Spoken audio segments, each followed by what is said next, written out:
नमस्कार दोस्तों, मेरा नाम है विजय कुमार और आप देख रहे हैं कॉमिक्स पिटारा चैनल को।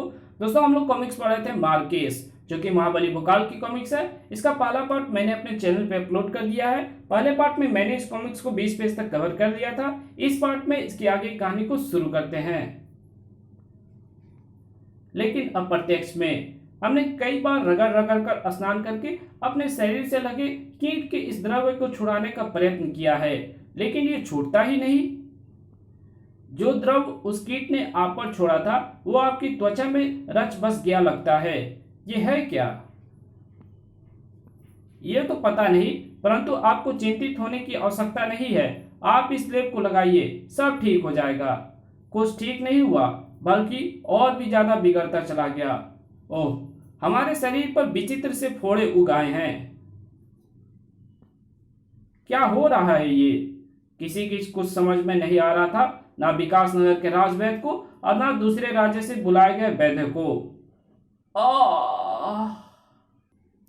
महारानी जी जिस रोग से पीड़ित है, ये किसी की भी समझ में नहीं आ रहा है। ऐसा रोग प्रथम बार हमारे सामने आया है।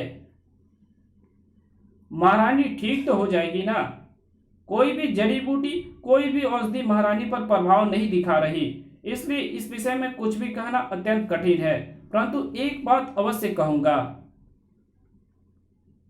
महारानी जी का रोग लाइलाज और छुआछूत का रोग है।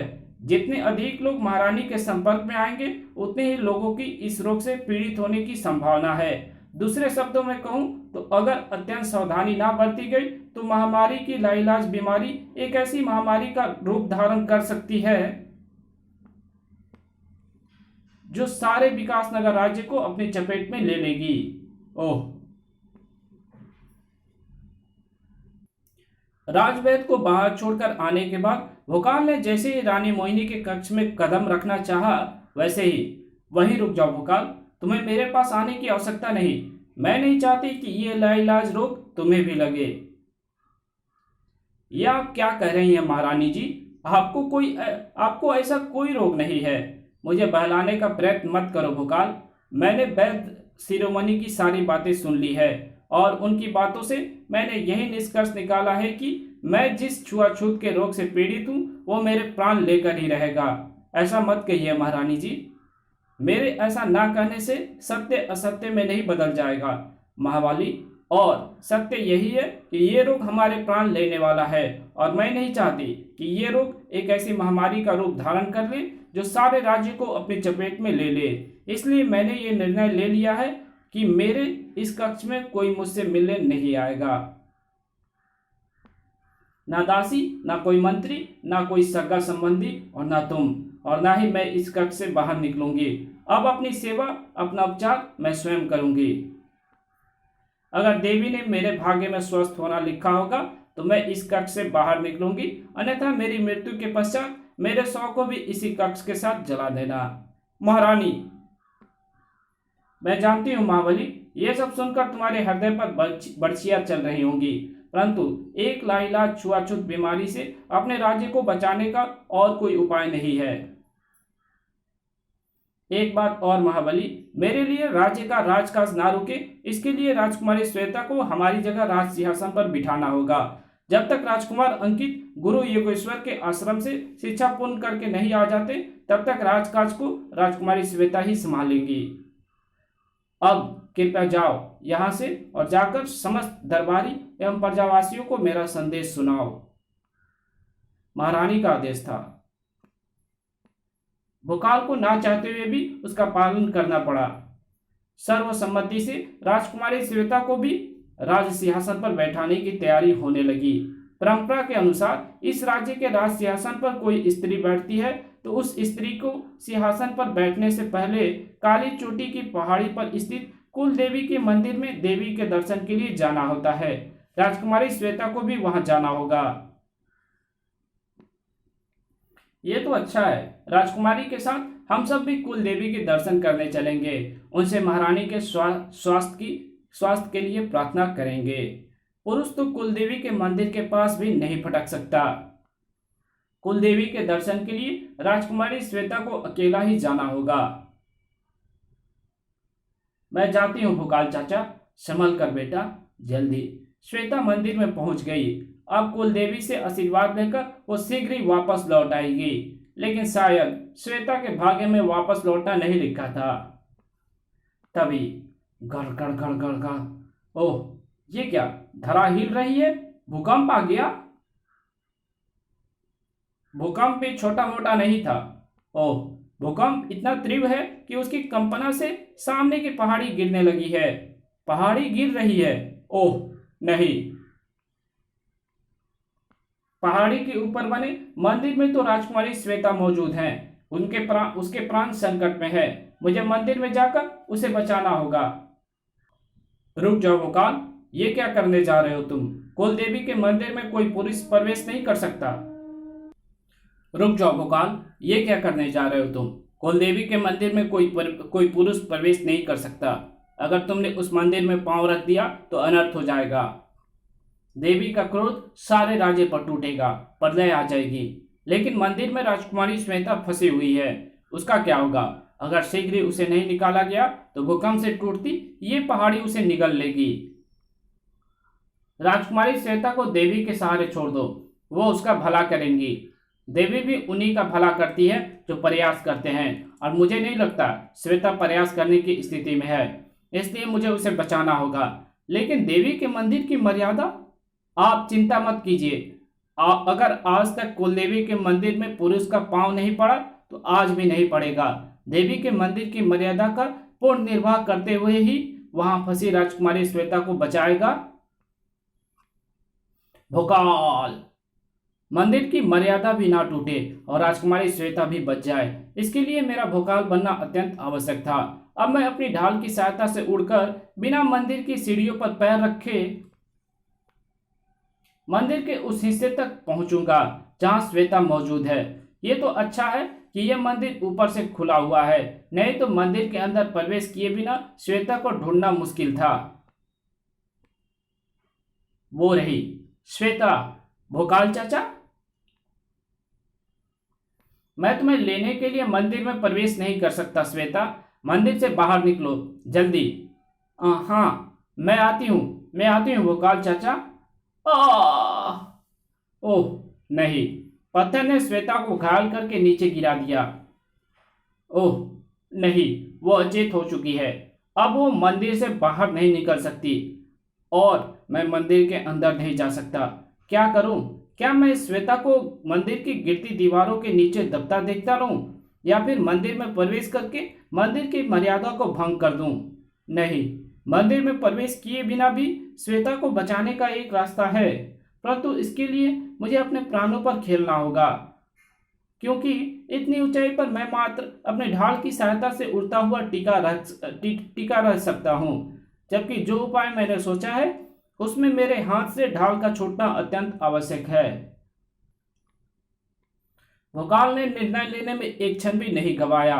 भोकाल के प्राण रहे या ना रहे, होने वाली महारानी के प्राण पर आंच नहीं आनी चाहिए। भोकाल ने तुरंत ही अपने हाथ में थमी ढाल का विशेष ढंग से नीचे बेहोश पड़ी श्वेता की तरफ उछाल दिया। अगले ही क्षण मुझे अपने शरीर को हवा में ही कलाबाजियां खिलाकर यह सुनिश्चित करना है कि मैं मंदिर में ना गिरूं। ढाल के बिना हवा में मौजूद भोकाल का शरीर परकट्टे पक्षी की भांति नीचे की तरफ लहरा उठा। लेकिन ढाल उसने जिस उद्देश्य के लिए छोड़ी थी वो उद्देश्य पूरा हो गया। सनसनाती हुई ढाल ने बेहोश पड़ी श्वेता को उठाया और तेजी से उसे लेकर सुरक्षित स्थान की तरफ उड़ गई। इधर भोकाल, मेरी तलवार मुझे कठोर धरा से टकराने से बचाएगी।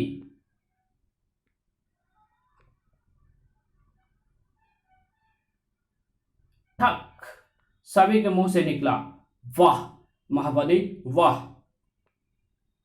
सभी भोकाल के कारनामों की प्रशंसा कर रहे थे, लेकिन भोकाल के चेहरे पर प्रशंसा के भाव तब आए जब उसने ढाल को श्वेता सहित वहां पहुंचते देखा। यह अचेत है, संभालो इसे। और फिर जल्द ही राजमहल में सिर पर लगी चोट और दुर्घटना के आघात ने राजकुमारी के मस्तिष्क पर गहरा प्रभाव डाला है। हमने उपचार कर दिया है। राजकुमारी की चेतना कब वापस लौटेगी इस बारे में कुछ नहीं कहा जा सकता। ओह, पहले महारानी लाइलाज रोग से पीड़ित हुई और अब राजकुमारी श्वेता लंबी अचेत अवस्था में पहुंच गई। क्या हो रहा है ये? भोकाल को राज परिवार की चिंता थी और राज्य के हितैषियों को राज सिंहासन की। महारानी के पश्चात विकासनगर के सिंहासन पर राजकुमारी श्वेता भी बैठने लायक नहीं रही। अब सबसे बड़ा प्रश्न ये है कि विकासनगर राज्य का उत्तराधिकारी कौन होगा।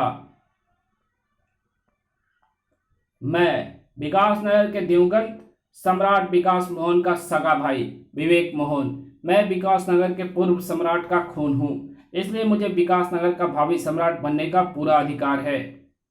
और अब जब मैंने विकासनगर का सम्राट बनने की ठान ही ली है तो मुझे कोई भी नहीं रोक पाएगा। और अब मेरे और विकासनगर के राज सिंहासन के बीच में जो भी आएगा उन्हें मेरी शैतानी शक्तियां उखाड़ फेंकेंगी। एक क्षण, एक शख्स ऐसा है जो अगर मेरे रास्ते में दीवार बनकर खड़ा हो गया तो मेरी शैतानी शक्तियां भी उसका कुछ नहीं बिगाड़ पाएंगी। और वो शख्स है विश्व का सबसे बड़ा महाबली और मेरी मूर्ख पुत्री रूपसी का पति भोकाल। मुझे भोकाल को रास्ते से हटाना होगा, और वो भी इस तरह से कि भोकाल मुझे विकासनगर के राज सिंहासन पर बैठने से नहीं रोक पाए। यहाँ विकासनगर के राज सिंहासन के लिए षड्यंत्र चल रहा था और यहाँ विचार विमर्श। महाबली, आप ही बताइए, राज्य के राज सिंहासन पर किसको बिठाया जाए? मेरे विचार से हमें इस निर्णय को लेने में इतना उतावला नहीं होना चाहिए। आपका विचार एकदम उत्तम है महाबली, बताइए बिना राजा के शासन कैसे चलेगा? टन। ओह, ये तीव्र ध्वनि कैसी? टन। आप इस ध्वनि को नहीं पहचानते, परंतु मैं पहचानता हूं। ये ध्वनि मुझे मेरा कर्तव्य याद दिलाती है क्योंकि ये अखंडनाथ की ध्वनि है, और ये ध्वनि मुझे बताती है कि मुझे अपने हर कार्य को छोड़कर वहां पहुंचना है जहां अखंडनाथ और इसे बजाने वाला फरियादी मौजूद है। आप कौन हैं? क्या कष्ट है आपको? मैं प्रीतमपुर गांव में रहने वाली एक दरिद्र बुढ़िया हूं महाबली। मेरा एक ही पुत्र है जिसे एक अत्यंत भयंकर और असाध्य शैतानी रोग ने ना जाने कैसे जकड़ लिया। मैं उसे बहुत से वैद्यों को दिखा चुकी हूँ। हर वैद्य ने मुझे एक ही सलाह दी कि अगर मैं किसी तरह काले गेंदे को प्राप्त कर लूं तो मेरा पुत्र सही हो सकता है। काला गेंदा? ये तो अत्यंत दुर्लभ फूल है जो मात्र हरी घाटी की तलहटी में कहीं पाया जाता है। आपको काले गेंदे का फूल मिलेगा। इस बुढ़िया के बच्चे को मेरी ही शैतानी शक्ति ने जकड़ा हुआ है, और वो शैतानी शक्ति इसके बच्चे को काले गेंदे के फूल के स्पर्श से ही छोड़ेगी। और उस काले गेंदे को लेने तू हरी घाटी में जा रहा है।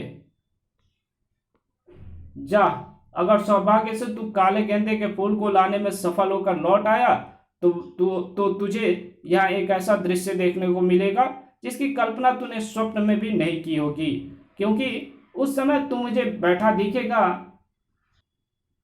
विकासनगर के राज सिंहासन पर। यह आप क्या कह रहे हो? वही जो तुम सुन रहे हो। मैं दिवंगत राजा विकास मोहन का भाई हूं, इसलिए सिंहासन पर मैं ही बैठूंगा। आप हमारे स्वर्गीय महाराज के भाई अवश्य हो, लेकिन आप दूसरे राज्य के यानी बाहरी व्यक्ति हो, और हमारे होते कोई बाहरी व्यक्ति हमारे राज्य का महाराजा कदापि नहीं बन सकता। मैं जानता हूं, लेकिन तुम्हारे ना रहने के बाद तो मैं ऐसा कर सकता हूं ना। चिम चिम आई आ उधर विवेक मोहन उर्फ कुबड़ा शैतान ने विरोध करने वालों को अपनी शैतानी शक्तियों में फंसाना आरंभ कर दिया था, और इधर हरी घाटी में भोकाल उसकी शैतानी शक्तियों में फंसने जा रहा था। यही है काले गेंदे का फूल। इसे लेकर तुरंत ही वापस लौटता हूँ। वापस लौटते अजनबी, रुक जा, ये काला गेंदा ही नहीं, हम भी हैं, हमें भी साथ लेता चल। ओह नहीं, ये भयानक शैतान यहां कहां से आया? मुझे इससे बचना होगा। ओह, लगता है तुम मुझे अपने साथ ले जाना नहीं चाहते। मत ले जाओ, मैं भी तुम्हें काला गेंदा नहीं ले जाने दूंगा। ओह, उसने मेरे हाथ से काला गेंदा छुड़ा दिया। मुझे उसे शीघ्र ही फिर उठाना होगा। सड़क ओफ, मुझे भी साथ ले जाएगा तभी काले गेंदे को भी ले जा पाएगा, नहीं तो तेरे प्राण भी यहीं रह जाएंगे। ओफ, इसने मुझे जकड़ दिया और इसकी ये जकड़ इस्पात जैसी मजबूत है। जकड़ का एहसास तो विकास नगर में कुबड़ा शैतान का विरोध करने वाले को भी हो रहा था। आह, मेरी हड्डियां टूट रही हैं। बचाओ, कोई मुझे बचाओ, मुझे भी बचाओ।